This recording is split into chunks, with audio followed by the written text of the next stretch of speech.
Alright, so hello mga boss at welcome back again na naman sa ating channel at sa panibagong video tutorial na naman. Okay, so bali continuation pa rin ito nung tutorial natin nung nakaraan kung paano mag-install ang mini driving light na walang gamit na relay, gamit ng isang relay.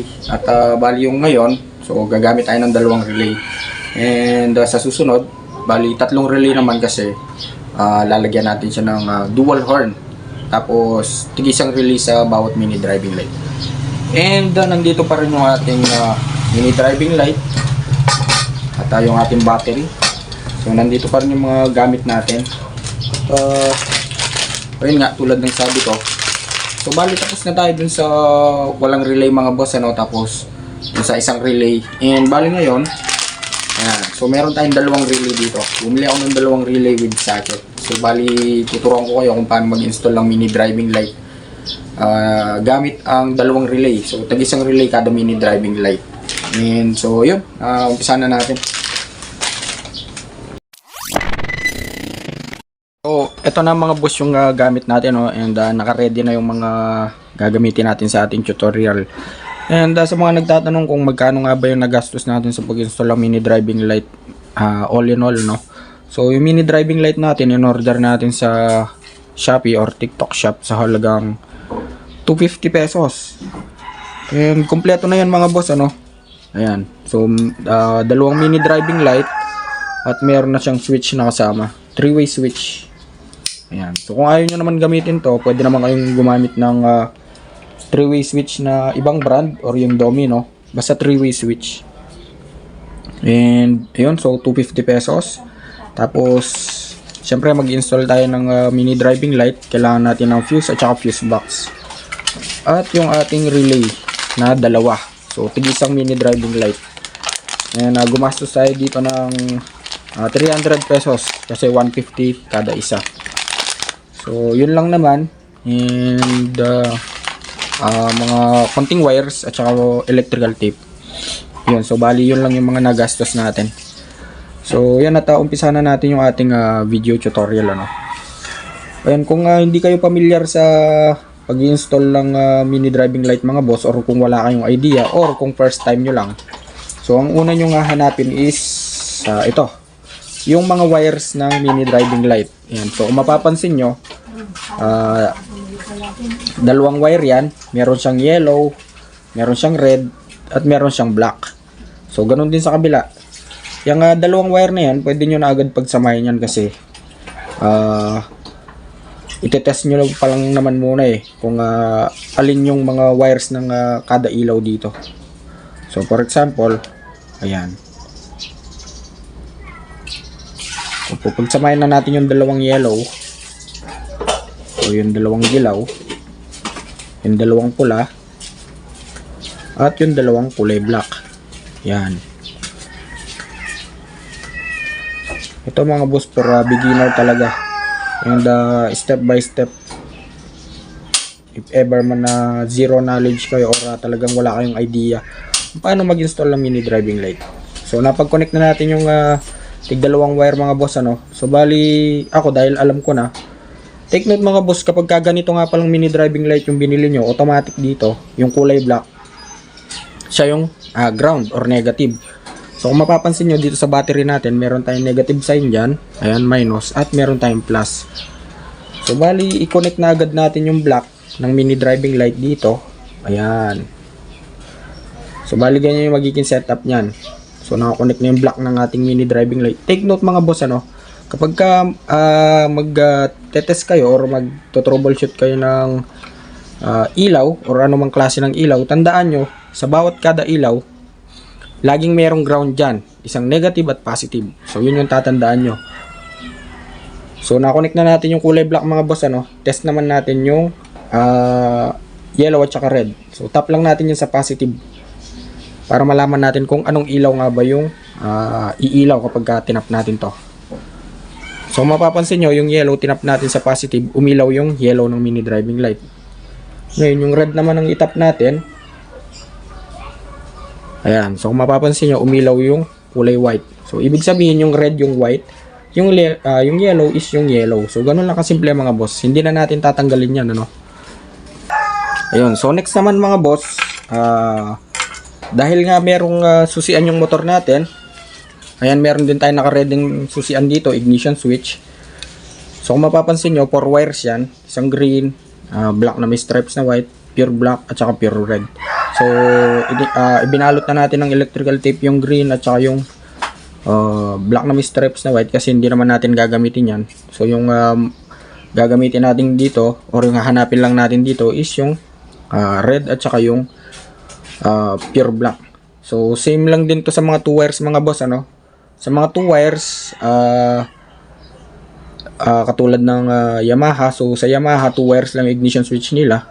Yung accessory wire ng Yamaha is kulay brown. And sa mga Suzuki naman, yung accessory wire ng Suzuki is kulay orange. So bali 2 wire lang yung gagamitin natin regardless kung 4 wires yun sa inyo. Wala kayong gagawin sa 2 wire na yan or wala kayong gagalawin. So automatically dito sa ating ignition switch, yung red wire nakatap na agad yan dito sa may positive terminal ng battery. So tap na natin yan mga boss. Ayan. So ganun lang naman yung principle nito, no. So yung red wire nakatap yan agad sa may positive terminal ng battery. Pero may fuse yan, yung stock fuse ng motor natin.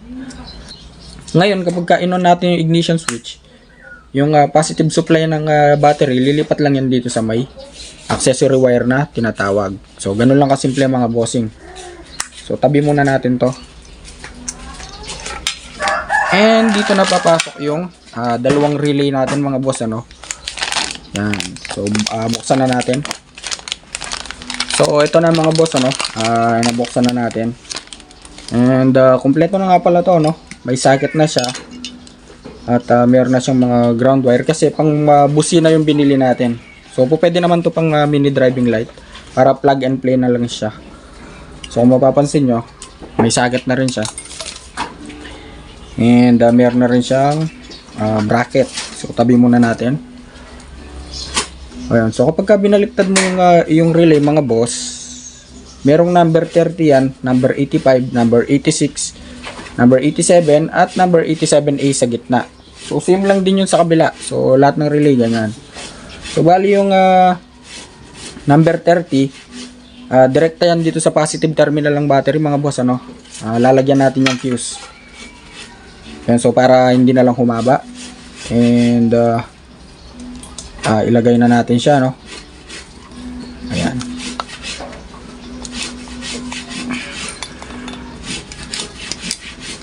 So kunin na rin natin yung isa.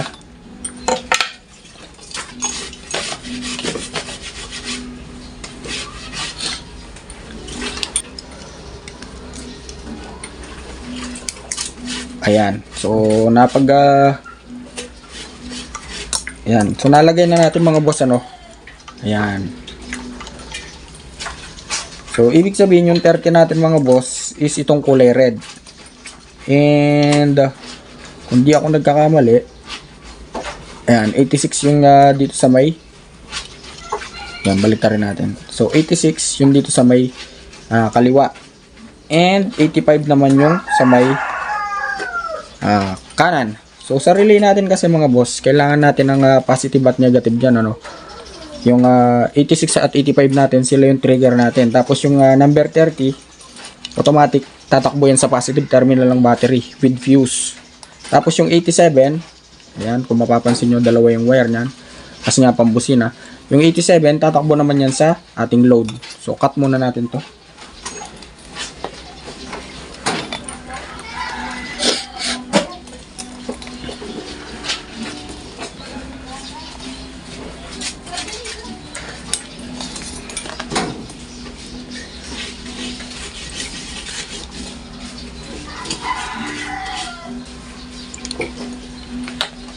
Ayan, para hindi tayo malito sa dami ng wire kasi nga dalawa yung kulay blue.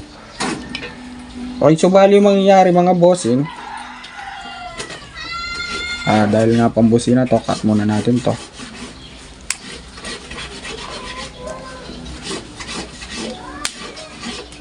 Balatan na agad natin, ano mga boss.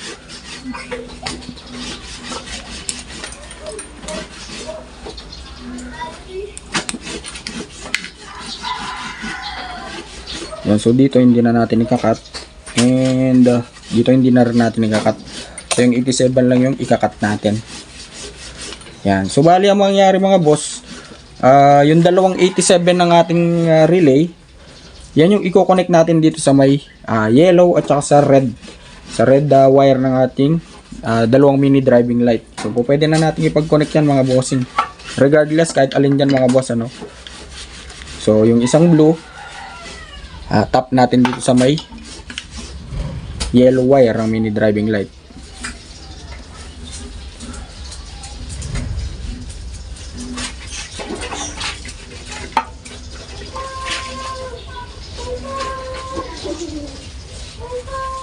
Yan, so natap na natin yung yan.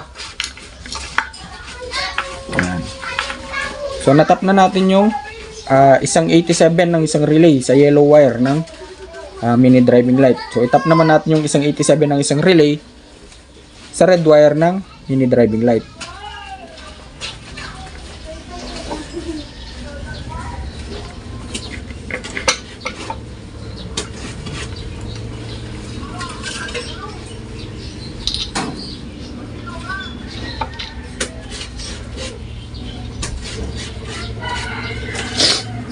Okay. So ayan na mga bossing ano. Ayan.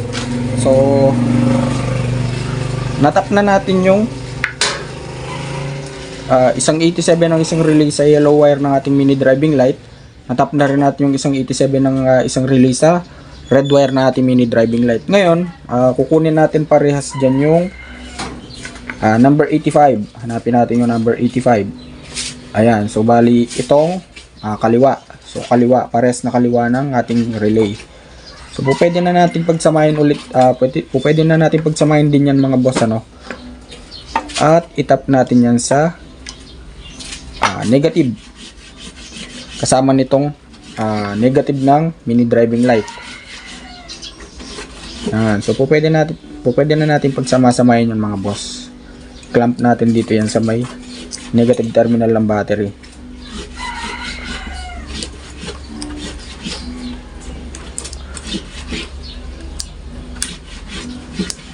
Yon. So, ganun lang kasimple mga bossing ano.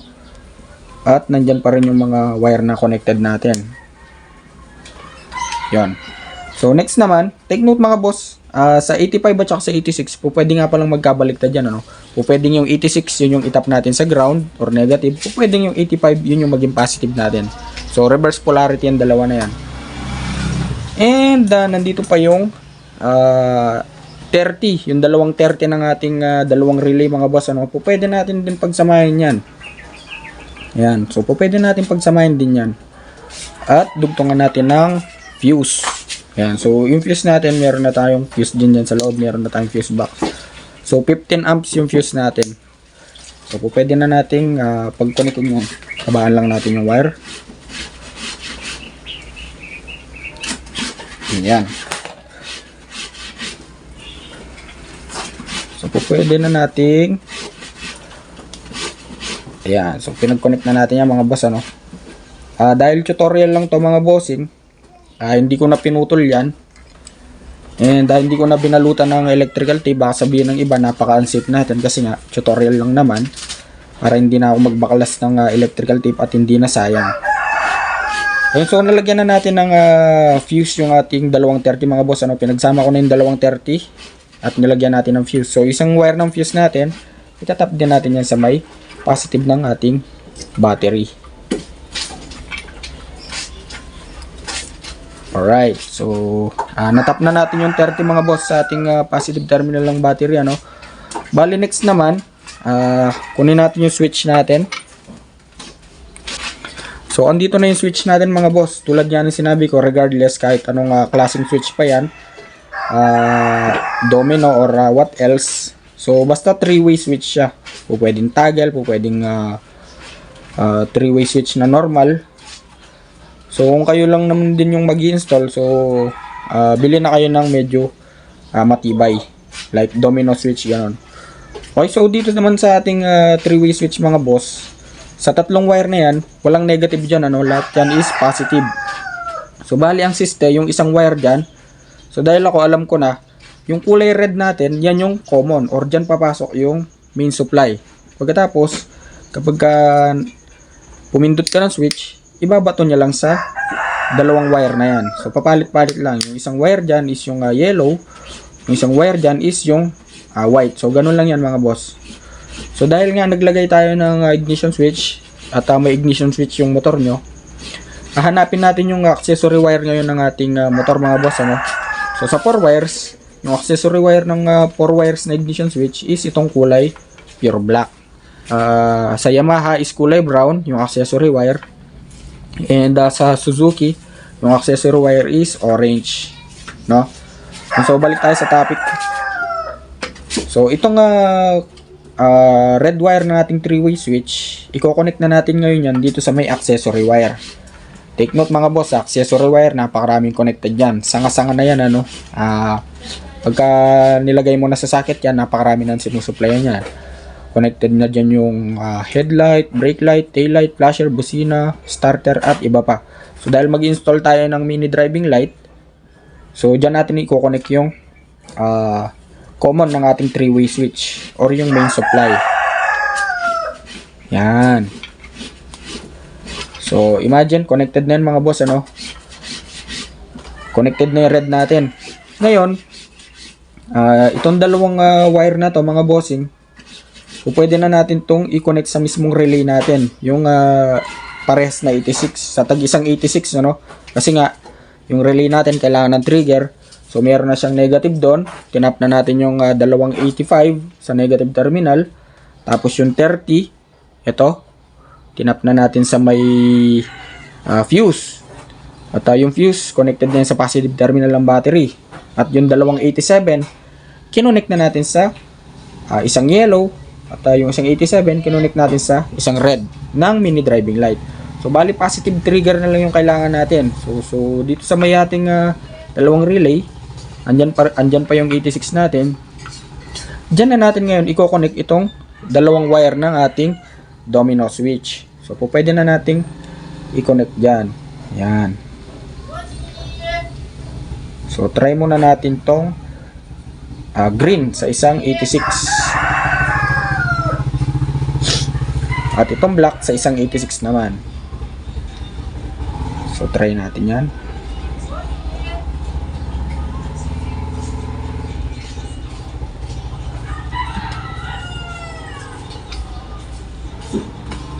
Yun, so connected na mga bossing, ano? Pwede na nating pagganahin yung ating mini driving light.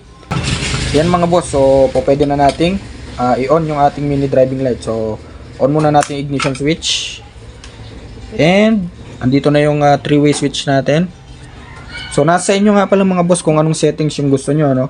Pwedeng yung gamitin yung low is yung yellow ng mini driving light, gamitin yung high is yung white ng mini driving light, and pwede nyo rin pagbaliktarin yon.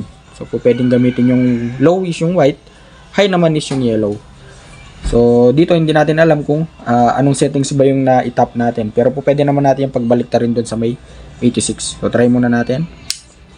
Okay yun, so yung na-tap natin mga bossing, yung low is yung kulay yellow. Kapag pinindot pa natin ng isang beses, yung high is yung kulay white. So pwede natin pagbaliktarin yan. Off muna natin. Off muna natin din sa ignition switch nya. So pagbaliktarin lang natin to mga boss. Yung green ng ating 3-way switch, ilipat lang natin din sa may kabila. So ako kasi doon ako sanay. Pagbaliktarin lang natin yung dalawa. Yan. So yung black dito,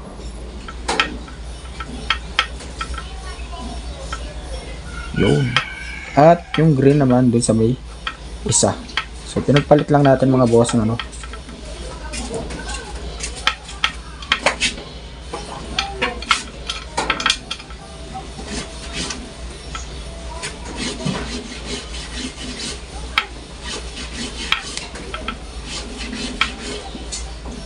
Yan. So napagpalit na natin mga boss, ano. Ako kasi sa ganitong settings kasi ako sanay mga bossing, ano. Sa white yung low at yellow yung high. So on natin yung ating ignition switch. at on natin yung ating mini driving light. So kapag pinindot natin to, dapat white yung iilaw. Ayan, so umilaw yung white. At isang pindot pa, umilaw naman yung yellow. Take note mga boss, kung mapapansin nyo, umiilaw din yung relay natin, ano. So ibig sabihin, kapag itong umilaw, ang nire-relayan niya is yung ilaw na kulay yellow. So kapag in-off naman natin ng isa pa, nilipat natin sa white, ang nire-relayan naman nitong relay na to is yung dalawang white na ating mini driving light. So ganun lang kasimple mga boss, ano. Napakasimple lang mag-install ng mini driving light. And bali hanggang dito na lang siguro. And sa susunod, tuturuan ko kayo kung paano mag-install ng passing sa mini driving light. At yun nga nabanggit ko, with the dual horn naman. So bali tatlong relay na yon, at saka tag-isang relay sa kada ilaw ng dalawang mini driving light. So bali hanggang dito na lang mga boss, at sana may natutunan kayo. At kung nagustuhan yung video na to, so please like, share, and subscribe.